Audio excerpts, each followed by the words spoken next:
దేవమానవ లోకాలు రెండిటా మసలేవారు.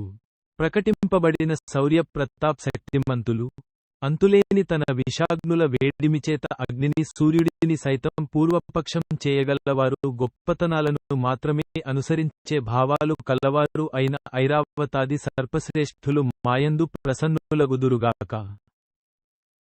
గోత్ర మహామహీధర నికుంజములన్ విపినంబులం గురుక్షేత్రమువం బ్రకామగతి ఖేలన నొప్పి సహాస్వప్రేమడై రాత్రి పరిభ్రమించు బల్లదర్ప పరాక్రమ దక్షు డీక్షణ శ్రోత్ర విభుండు తక్షకుడు సూర్యుడు మాకు ప్రసన్నుడయ్యేడు. కులపర్వతాల యందున ఆ పర్వతపు బొరియలందున గొప్ప జీవక్షేత్రాలలోనూ యథేచ్ఛాగతిని సంచరిస్తూ అశ్వసేనుడనే ఉరగశ్రేష్ఠుడు గొప్ప జీవకేటామిని సంచరించే గర్వించదగిన బలము కల్లవాడు, పరాక్రమము వలన సర్వసమర్థుడు, కన్నులే చెవులుగా గలిగిన పాములకు రాజు, శౌర్యశాలి అయిన తక్షకుడు మాయందు ప్రసన్నుడగుగాక. అడవులలోనూ ఇంద్రుడు ఉదంకునకు వరమిచ్చుట. ఉపర్యుక్త విధంగా ఉరగపత్తులందరినీ ప్రార్థించి అరమోట్పు కనులతో దోసిలిపట్టి నిలబడిపోయాడు ఉదంకుడు. అయినా కూడా ఆ 5 దోసిట్లోకి కుండలాలు పడలేదు.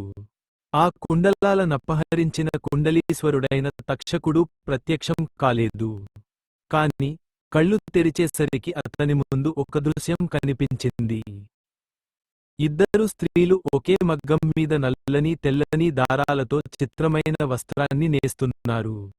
6 కుమార వయస్కులు 12 గల చక్రాన్ని త్రిప్పుతున్నారు. ఎత్తైన అశ్వం మీద అంతకన్నా మంచి ఎత్తరి ఆజానుబాహుడు అయిన ఒక పురుషుడు కూర్చుని ఉన్నాడు. ఉదంకుడా కనిపించిన వారినందరినీ తోచిన వేదమంత్రాలతో స్తుతించాడు. ఆ మాత్రానికే అనుగ్రహించిన ఆ అశ్వారూఢుడైన పురుషుడు ఏం కావాలో కోరుకో మన్నాడు. పాపజాతి పాలకవర్గమంతా తనకు లోబడేలా చేయమన్నాడు. ఉదంకుడు తన గుర్రం చెవిలో గట్టిగా ఊదితే అలాగే జరుగుతుందన్నాడా పురుషుడు. అతను చెప్పినట్లే చేశాడు ఉదంకుడు. వెంటనే ఆ వారువం చెవిలో నుండి భయంకరమైన అగ్నిజ్వాలలు వెలువడ్డాయి. అవి నాగరాజ్యాన్ని చుట్టుముట్టాయి. అంతతో భయపడిన ఈ క్షణశ్రోత్ర విభుడు ఆ క్షణమే అక్కడికి ప్రాకుకుంటూ వచ్చి కుండలాలను ఉదంకుడికి సమర్పించేశాడు.